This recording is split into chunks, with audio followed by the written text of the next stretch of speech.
मी काय म्हणत आहो अलकाबाई, दुधाच्या 2 बिया असतील तर दे ना. नाही येत माझ्याकडे एकही कोटी ठेवलं आणि कोटी नका दिसतच नाही. बापा मागच्या वर्षी तेवढा मोठा दुधाचं झाड रोवलीस तर काही एकही बिया नाही ठेवलीस. नाही येत बापा माझ्याकडे कायचाच बी.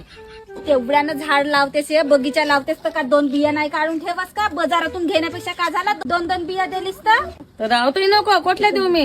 बाजारातूनच घेवायला लागते काकांना. 5-5चा फळही मस्त महाग राहते त्या बियाही. आणते तुला मी आताच सांगत आहो, झाड रो पण हिंग टाकायचा नाही. तुझ्या झाडाला फळं लागतात ना, मग आमच्या झाडाला एकही नाही लागत. का बोलतेस अलकाबाई, आजपर्यंत एवढे झाडं रोवलू पण हिंग नाही टाकलू माझ्या झाडाला. मला हिंगा बिंगाची जरूरत नाही. माझ्या हातालाच मस्त जई आहे, मस्त फरतेत माझे फळ. तू का सांगतेस गे कांते? साऱ्या मोहल्यातल्या बाया बोलतात तुझ्या नावानं हिंग टाकते कांती म्हणून. फस्त नसत का हा मोहल्ल्यातल्या बायका? मी कहाला झाडाला हिंग टाकायला जाऊ? मला का करायचंय? मला का विकायला नेवायचं आहे का ते झाड फरवून तेवढे? 2 शेंगा लागल्या तरी होते आम्हाला नवरा बायकोला. मी कहाला हिंग टाकायला जाऊ झाडाला? नवलच ते मग बायाचा हात धुवून माझ्या मागं लागल्या का झाल्या आहेत का बाई? तूच तशी घे कांते.